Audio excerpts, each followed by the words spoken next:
কষ্ট পেলে আপনারা চেয়ারে বসে বসে দুটি ব্যায়াম করতে পারেন, তাহলে আপনারা হাঁটুর ব্যথা থেকে মুক্তি পেতে পারেন।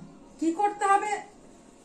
চেয়ারে বসে এমন একটা তোয়ালের সাহায্য নিতে হবে, বা নরম কোনো কাপড়ের সাহায্য নিতে পারেন, কিংবা তুলোর তৈরি বালিশের সাহায্য আপনারা করতে পারেন।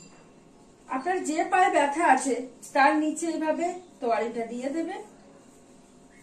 দেওয়ার পর তোয়ালির দুটো সাইডে দু হাত দিয়ে টেনে রাখবেন। আপনার যতটা শক্তি আছে ততটা শক্তি প্রয়োগ করে টেনে রাখবেন। পাটাকে কি করবেন? আপে তুলবেন, আবার সেম ভাবে ডাউনে নিয়ে যাবেন, হোল্ড করবেন।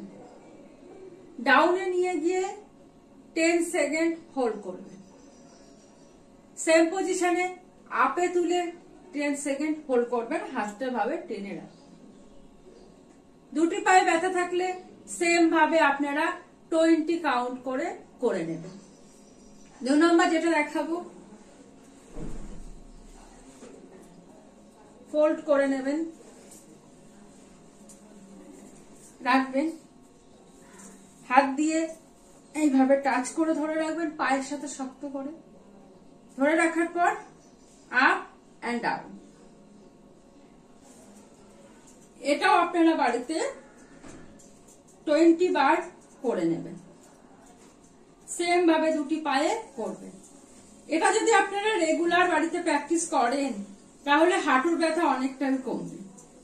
এরপরেও যদি অতিরিক্ত হাঁটুর ব্যথা থাকে তাহলে কিন্তু একবার ডক্টরের পরামর্শ নিয়ে নেবেন।